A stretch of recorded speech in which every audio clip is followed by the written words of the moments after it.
Welcome to Uncommon Sense with Mike Kovaliv. Imagine you're at home with the family, making dinner, and there's a knock at the door. It's the authorities, and they're here to collect your vehicle, here to get your car, your minivan, or your truck. You ask why. You bought the truck legally, you pay its insurance, you fill it with gas, you pay all the fees, and you've driven it safely without incident for years. And the government says to you, well, somebody stole a vehicle in Toronto and used it in a crime. Therefore, we're here to take yours away. Or they say, well, you drive a black Ford F-150 with 22-inch wheels. And that scares people. That's a scary-looking truck. So you can't own that truck anymore. Even though you use it to go pick up gravel, go get mulch for the backyard, pick up your groceries, drive the family to the movies. You use it for all normal activities, but it looks scary to people, so you can't own it anymore. How would that make you feel if somebody showed up at your door to take away your property, even though you've done nothing wrong? That's exactly what's happening to firearms owners like myself here in Canada.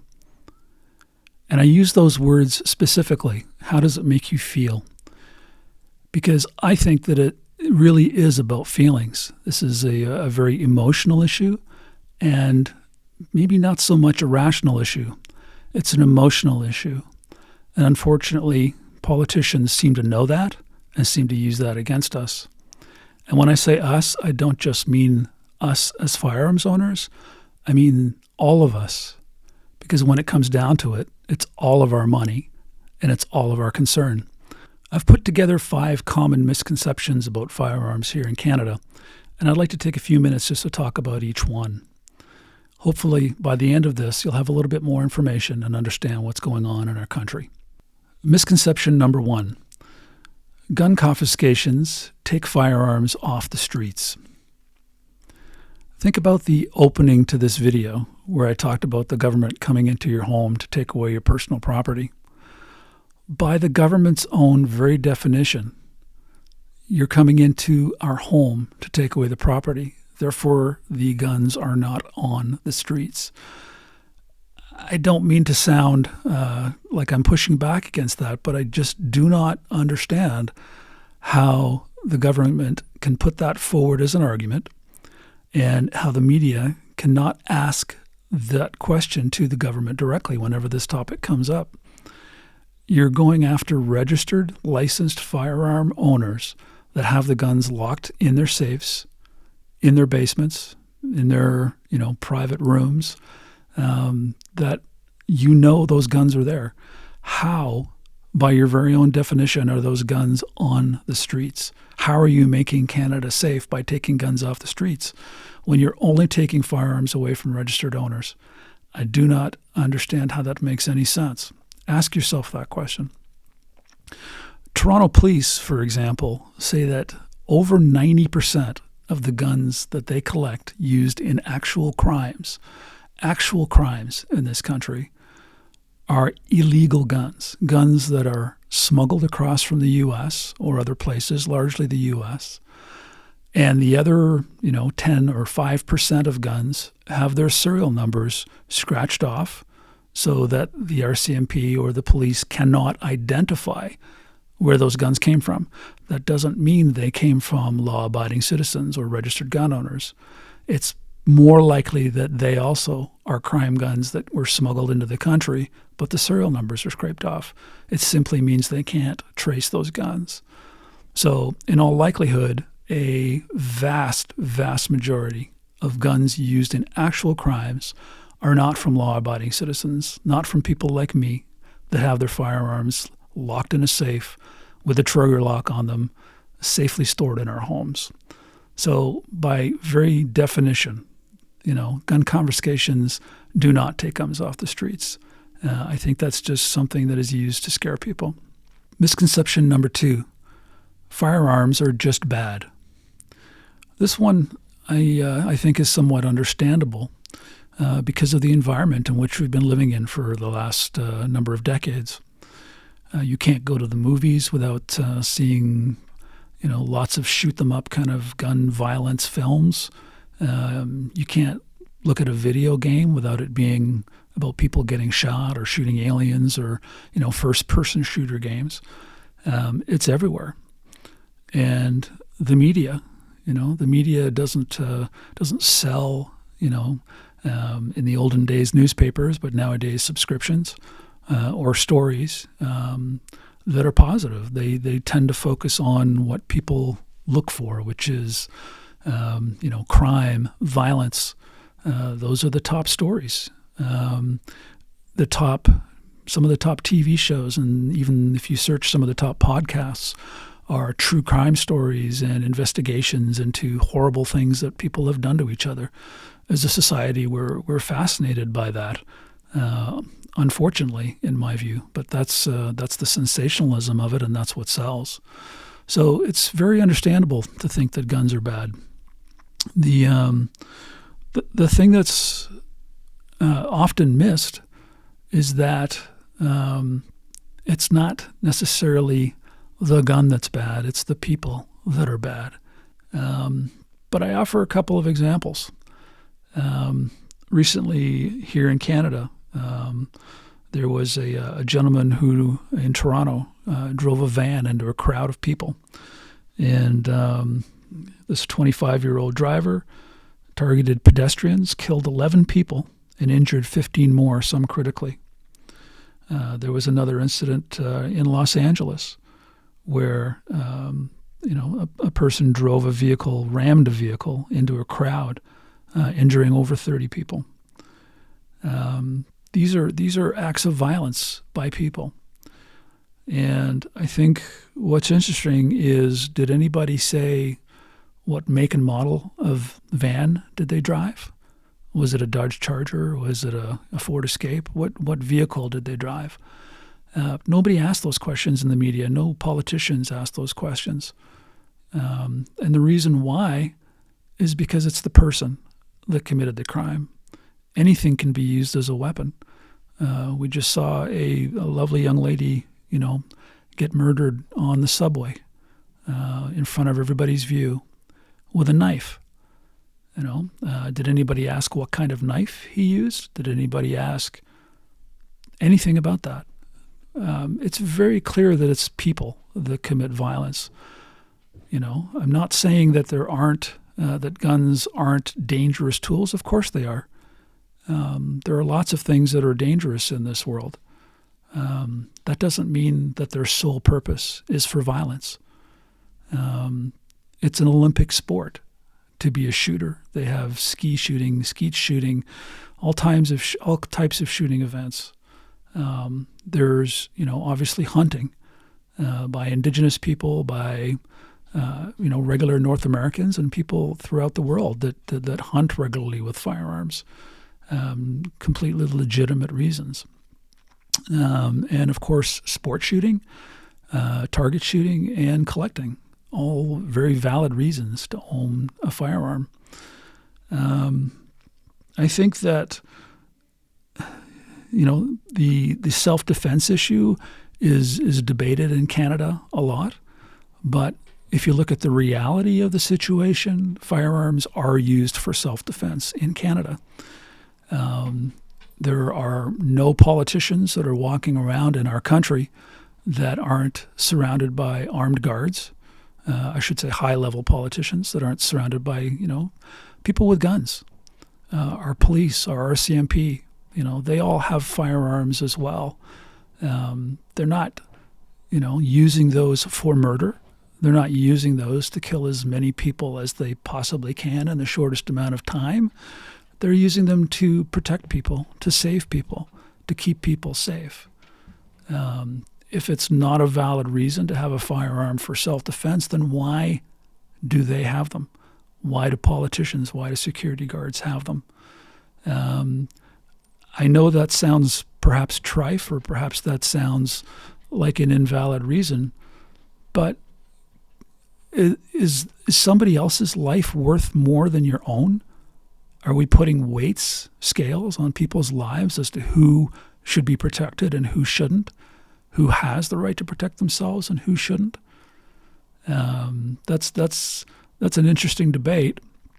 But I think when it comes down to it, it proves the point that, firearms are not just weapons. The weapon, be it a knife, be it a rope, be it your hands, be it whatever you choose, the weapon is the person. The weapon is what you decide to do with it. So blaming the firearm, I think, is a weak excuse and an emotional excuse.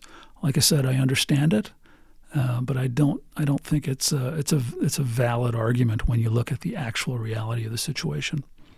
Misconception number 3: assault-style rifles. This, frankly, is a made-up term. It doesn't exist. It's a term that's been created in order to scare people, frankly. Anybody who knows firearms at all knows this to be true. Number 1, assault is a verb. It's an action. It's not a way of describing a physical item. You don't really have assault trucks or, an assault van or, an assault knife. Those things don't exist. It's something that's specifically made up to scare people about firearms. The only definition that's really out there is by the FBI in the U.S. They defined an assault weapon as essentially a machine gun, something that when you pull the trigger, it sprays and prays bullets. It fires repeatedly. A machine gun. That's what an assault weapon is. There are no assault weapons in Canada. They've been banned since the 1970s. So for the government and the media to continue to use the term assault-style, firearms or assault-style weapons is very disingenuous. The most popular of these is the AR-15, of course, which is, it does not stand for assault rifle, the AR. The AR stands for Armalite Rifle, which was the name of the company that initially designed them. And I own an AR-15. I've owned one for years. It is no different than any other gun, than any other, rifle that, as they say, your Grandpa Joe would own. It just looks slightly different, but it's no different. It fires exactly the same way. A couple of interesting things about AR-15s. Number one, and I think most importantly, here in Canada, there has never been a murder or a mass shooting that involved a licensed, legally owned AR-15. It has never happened in the entire history of Canada. That's not made up. You can research that. It's just a fact. The unfortunate and terrible incident that happened in Nova Scotia, the crazy shooter did have a number of firearms that he used, all of which were illegal, that were smuggled from the U.S. He did not have a license to possess the guns. Everything about it was criminal. So he did have, an AR-15 that he had brought over from the U.S. Illegally. To my knowledge, that's the only time that one was used, and it was used illegally and smuggled illegally. Licensed, law-abiding citizens here in Canada, there are tens of thousands. I've heard upwards of 70,000 AR-15 owners in Canada, and not a single murder, not a single mass shooting, nothing like that has ever in the entire history of Canada happened with an AR-15. So misconception number 4. Canada needs more firearms laws. This one, I invite you to go to 2 places, the RCMP's website or the Canadian government's own website, and take a look at the Firearms Act. It's not called the Assault Rifle Act. It's not called the Gun Act. It's called the Firearms Act. These are very deep websites with dozens and dozens and dozens of pages of laws, restrictions, and regulations related to firearms here in Canada. Canada, in fact, has some of the toughest gun laws in all of the world. It's not a free-for-all for firearms in our country. We are heavily, heavily regulated. I can talk to this because I've been through it. I have unlike a lot of politicians and a lot of people that like to think that they know about these subjects, I have been through the process. About 8 years ago, I decided to get my firearms license, and I remember being asked by friends, "Why? Why would you do that?" And I think it's a pretty straightforward answer. When I was younger, I got my pilot's license. I was fascinated by flying. I was fascinated by learning to control, a complex machine, learning to master the craft, learning to face your fear, and learning to be responsible. That's the big one, learning to be responsible. I have my motorcycle license. I've been riding for decades. And same kind of thing. A lot of people are very scared of motorcycles. A lot of people don't understand why anybody would want to ride a motorcycle. But again, I wanted to, control the machine, face my fears, learn, the freedom that came with it, and learn the responsibility that came with doing something like that. And it's one of the great joys of my life is to be able to fly and to be able to ride motorcycles. Firearms, I think, came naturally after that. Something that I've thought about here or there, but like I said, about 8 years ago, decided it's time to do it. And I didn't know much about it at the time, but signed up for the courses and got involved. And speaking to gun laws and regulations here in Canada, it's a process. It took me close to a year to get my license and to be able to finally purchase my first firearm. It involves, of course, background checks.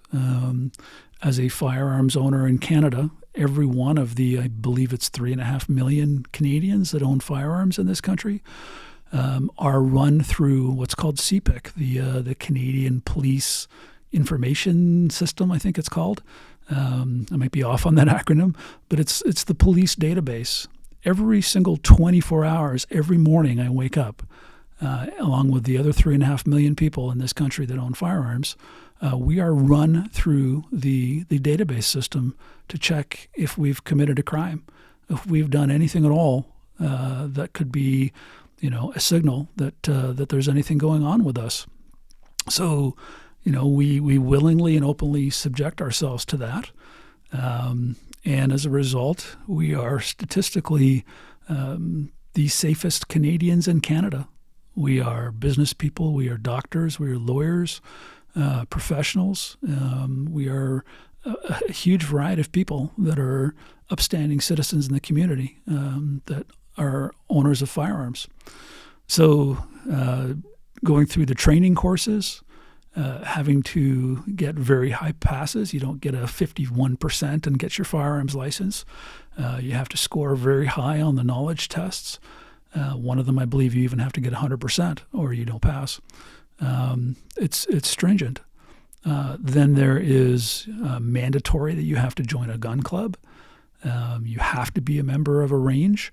That's one of the only 3 valid reasons to own a firearm in Canada, according to the government, is for, sport, or target practice, for hunting or for collecting. So you have to prove that you're, an active paid member of a club to get your license.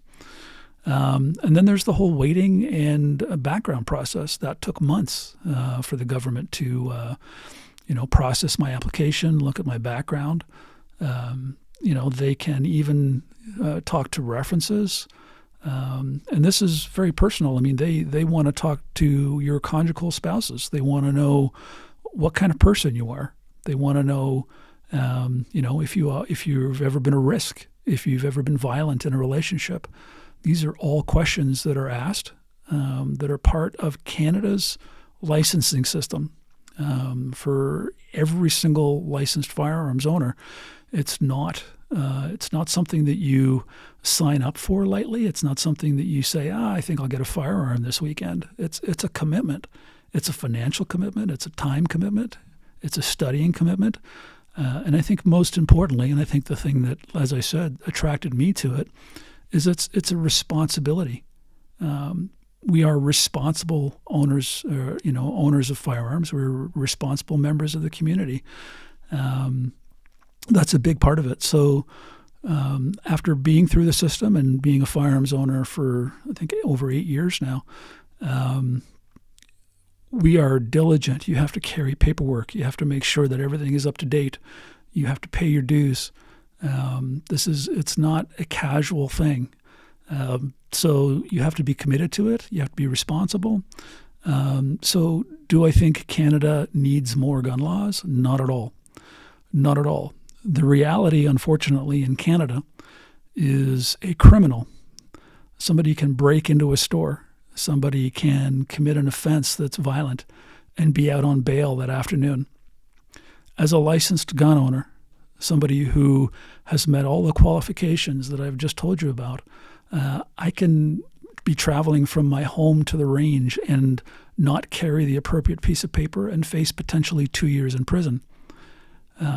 That's the level of scrutiny that we are held to, where, like I said, ironically, the people that are actually committing crimes, people that are stealing, people that are robbing, people that are shooting each other, are out on bail. And we seem to be more concerned about their rights than we are people like my rights, which I think is dysfunctional in our society these days. And finally, misconception number 5. A lot of people say, I don't own a gun.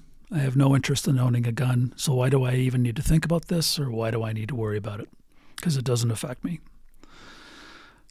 That one, I don't think could be further from the truth, because it affects everybody. It affects everybody in this country. And there's a lot of good reasons why. Number one, you say, I don't have to worry about it. Why should I care about it? I don't own a gun. Let's say the tables are turned and it's an issue that you care about. Could be anything. And 3.5 million gun owners in Canada say, you know what, we don't care about you.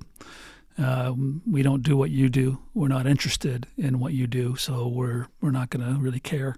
You can all go away, right?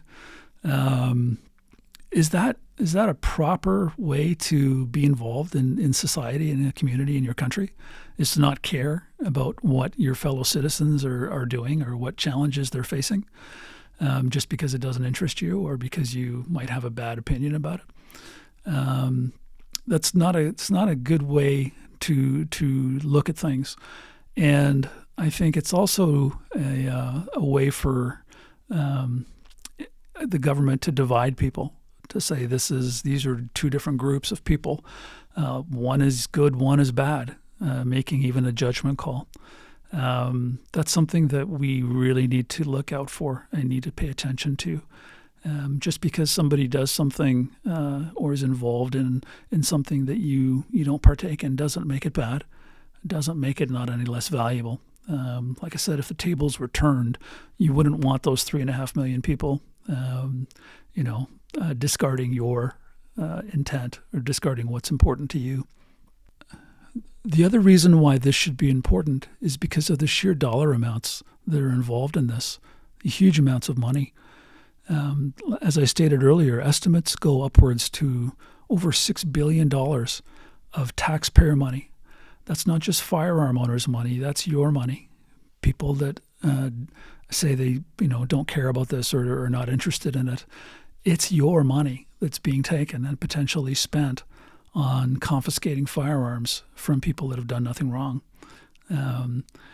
Wouldn't you rather take that money and build a hospital? Wouldn't you rather take that money and feed people? Wouldn't you offer some kind of social service for people who need help rather than spending potentially billions of your dollars, taxpayer money, all of our money, to effectively have zero effect? And you can argue and say, okay, it's not really zero effect, but look at what's happened in Canada. It was May of 2020 where Justin Trudeau and the Liberal government banned assault-style rifles in Canada, the AR-15 in particular, and a number of what they call variations, things that look like it. That's 6 years ago now, almost 6 years ago, that people like me that own AR-15s or own these rifles, they have been locked in our basement in a safe, unable to be used, touched, moved, sold, anything. They are just locked in the basement, right?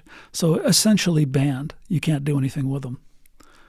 My point is, if that were effective, if that were an effective use of money, why is the crime rate still up? Why is gun violence still climbing? You've locked these firearms away. They can't be used. If I took it out of my house, I would be a criminal. So no, legal firearm owner that has gone through the process is going to do that. So they're locked in our houses. Can't move them. How is it that the violence and the gun rates and the shootings are still going up? Is anybody asking that question? The answer is clear. The answer is obvious, because it's not law-abiding firearms owners. It's not us. So my point is that you should care about it, because it's the right thing to do. Not only should you care about your fellow citizens, your fellow countrymen, and what's important to them, you should care about where your dollars are being spent, where your money's going. This isn't just firearm owners' money that's being spent. This is everybody's money. This is your money. If the estimates are correct, upwards of $4 to $6 billion are going to be spent doing this. And what could you do with that? As I mentioned earlier, building hospitals, feeding the 2 to 3 million people that go to food banks every month in this country, any number of social programs, things that you might be involved in personally, things that you might need, or things that you might be involved in where you're trying to help people in your community that you care about. Think about what you could do with that kind of money. And I'm not trying to sell you a bill of goods here. I think you're being sold a bill of goods by the Liberal government. There is absolutely zero evidence that taking guns away from people that have not committed a crime, that have been upstanding, law-abiding citizens, will take one gun off the streets. This is Mike Kovaliv. Thanks for watching. We'll see you in the next episode.